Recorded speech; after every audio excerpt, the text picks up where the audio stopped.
सोचो, एक बार तुम किसी लग्जरी होटल के पूल के पास चिल कर रहे हो।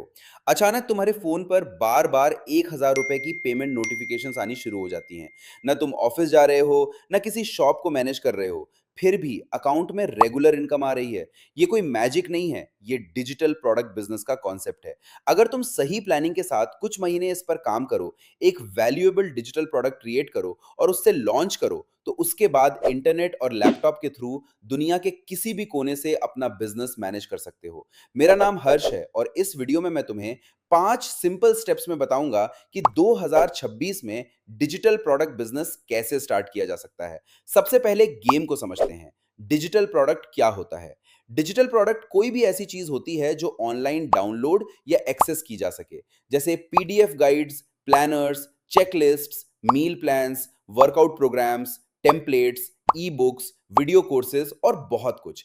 जब कोई कस्टमर तुम्हारा डिजिटल प्रोडक्ट खरीदता है तो उससे इंस्टेंटली एक्सेस मिल जाता है और तुम्हें सेल रिसीव होती है।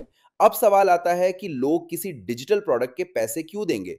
सिंपल सी बात है, क्योंकि उनके पास कोई प्रॉब्लम होती है। मान लो किसी को वेट लॉस करना है। अगर उसके सामने एक कंप्लीट 90 डे प्लान आ जाए जिसमें वर्कआउट्स, मील प्लान्स और डेली गाइडेंस हो, तो उसके लिए वो प्रोडक्ट टाइम और कंफ्यूजन दोनों बचाता है। इसी वजह से लोग उसके लिए पेमेंट करते हैं। डिजिटल प्रोडक्ट बिजनेस का सबसे बड़ा एडवांटेज ये है कि तुम एक ही प्रोडक्ट को अनलिमिटेड बार बेच सकते हो। फिजिकल प्रोडक्ट में हर सेल के लिए नया स्टॉक, पैकेजिंग और डिलीवरी चाहिए होती है, लेकिन डिजिटल प्रोडक्ट सिर्फ एक बार क्रिएट होता है और उसके बाद हजारों लोग उससे डाउनलोड कर सकते हैं बिना एक्स्ट्रा इन्वेंट्री के। अब बात करते हैं प्रोडक्ट चूज करने की।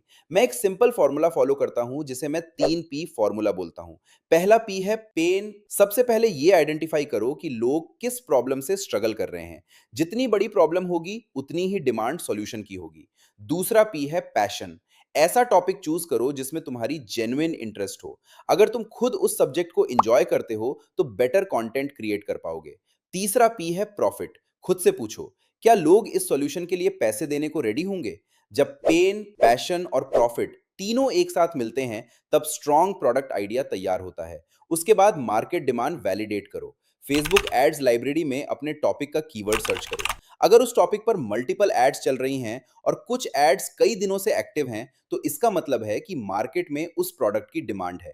एग्जाम्पल के लिए, अगर तुम वेट लॉस सर्च करते हो और देखते हो कि गाइड्स, ई बुक्स या फिटनेस प्रोडक्ट्स लगातार एडवर्टाइज हो रहे हैं, तो तुम उनके लैंडिंग पेजेस, प्राइसिंग और प्रेजेंटेशन को ऑब्जर्व करके मार्केट को और अच्छी तरह समझ सकते हो। ये रिसर्च तुम्हें आइडिया देगी कि कस्टमर्स किस टाइप का कंटेंट पसंद कर रहे हैं और तुम अपना प्रोडक्ट और भी बेटर कैसे बना सकते हो। अब आता है अगला स्टेप, डिजिटल प्रोडक्ट बनाना। सबसे पहले अपना टॉपिक फाइनल करो। मान लो तुम्हारा टॉपिक है स्टॉप हेयर लॉस बिफोर 30। अब तुम्हारे पास प्रॉब्लम तो है, लेकिन सोल्यूशन को वैल्यूएबल बनाना भी जरूरी है। इसलिए बिना रिसर्च किए प्रोडक्ट मत बनाओ। सबसे पहले उस टॉपिक पर मल्टीपल यूट्यूब वीडियोस, आर्टिकल्स और ट्रस्टेड रिसोर्सेज स्टडी करो। देखो एक्सपर्ट्स क्या रिकमेंड कर रहे हैं और कौन से पॉइंट्स बार बार रिपीट हो रहे हैं। उसके बाद सारी यूजफुल इंफॉर्मेशन को ऑर्गेनाइज करो और एक प्रॉपर स्ट्रक्चर बनाओ। अगर तुम ई बुक बनाना चाहते हो तो एआई राइटिंग टूल्स की हेल्प से फर्स्ट ड्राफ्ट तैयार कर सकते हो, लेकिन हर सेक्शन को खुद वेरीफाई और इंप्रूव जरूर करो ताकि इंफॉर्मेशन यूजफुल और एक्यूरेट रहे। इमेजेस के लिए एआई इमेज जनरेटर्स या कॉपीराइट फ्री विजुअल्स यूज कर सकते हो।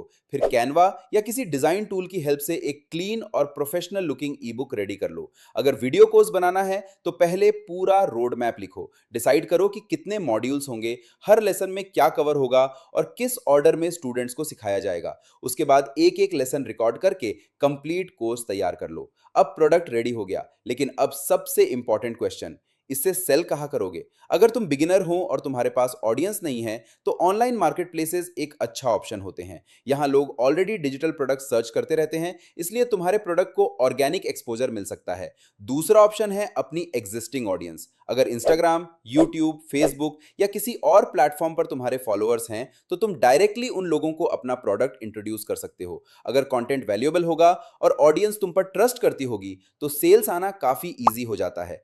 तीसरा और सबसे पावरफुल ऑप्शन है अपनी खुद की वेबसाइट। वेबसाइट पर तुम अपना लैंडिंग पेज क्रिएट करते हो, पेमेंट सिस्टम इंटीग्रेट करते हो और सारे डिजिटल प्रोडक्ट्स एक ही जगह लिस्ट कर देते हो। कस्टमर प्रोडक्ट के बारे में पढ़ता है, बाय नाउ पर क्लिक करता है, पेमेंट कंप्लीट करता है और उसके बाद इंस्टेंटली प्रोडक्ट एक्सेस कर लेता है। इस प्रोसेस में सब कुछ ऑटोमेटेड होता है। एक बार सिस्टम प्रॉपर्ली सेट हो जाए तो हर ऑर्डर को मैन्युअली हैंडल करने की जरूरत नहीं पड़ती। लेकिन वेबसाइट बना लेने से ही सेल्स नहीं आती, उसके लिए ट्रैफिक भी चाहिए होता है।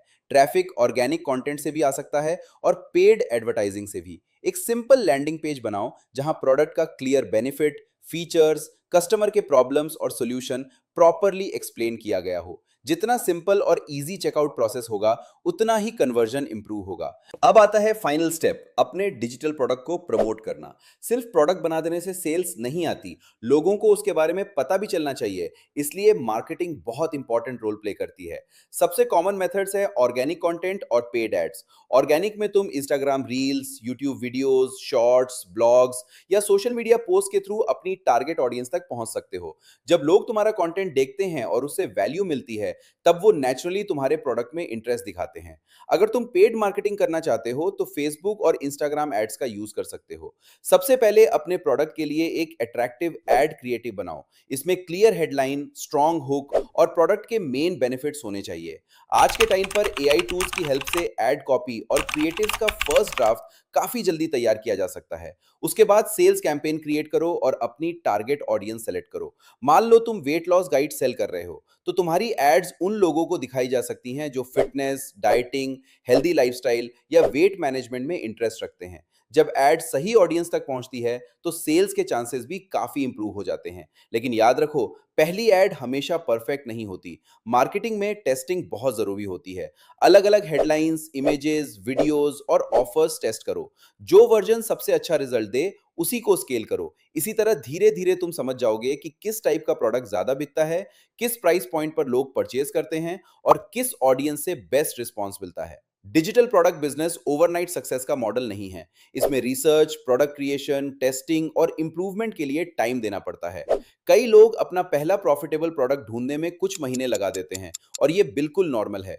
सबसे इंपॉर्टेंट बात यह है कि कस्टमर को रियल वैल्यू मिलनी चाहिए। अगर तुम्हारा प्रोडक्ट किसी जेन्युइन प्रॉब्लम का प्रैक्टिकल सॉल्यूशन देता है, तो सेटिस्फाइड कस्टमर्स रिपीट बायर्स भी बन सकते हैं और वर्ड ऑफ माउथ से भी ग्रोथ मिल सकती है। अगर मैं पूरी प्रोसेस को समराइज करूं तो रोड मैप कुछ इस तरह है। पहले मार्केट को समझो, लोगों की प्रॉब्लम्स आइडेंटिफाई करो, पेन, पैशन और प्रॉफिट के बेसिस पर प्रोडक्ट चूज करो। प्रॉपर रिसर्च करके हाई क्वालिटी डिजिटल प्रोडक्ट बनाओ। यूज वेबसाइट या मार्केटप्लेस पर लिस्ट करो। ऑर्गेनिक कंटेंट और पेड मार्केटिंग के थ्रू ऑडियंस तक पहुंचाओ। रिजल्ट्स को एनालाइज करो और कंटिन्यूअसली इंप्रूव करते रहो। अगर तुम कंसिस्टेंसी के साथ काम करते हो और हर स्टेप को पेशेंटली एग्जीक्यूट करते हो, तो डिजिटल प्रोडक्ट्स एक स्केलेबल ऑनलाइन बिजनेस बन सकते हैं जो लोकेशन इंडिपेंडेंट इनकम जनरेट करने की पोटेंशियल रखते हैं। बस याद रखो, फोकस सिर्फ प्रोडक्ट बेचने पर मत रखो, फोकस लोगों की प्रॉब्लम सॉल्व करने पर रखो। जब वैल्यू पहले आती है, तब सेल्स नेचुरली फॉलो करती हैं।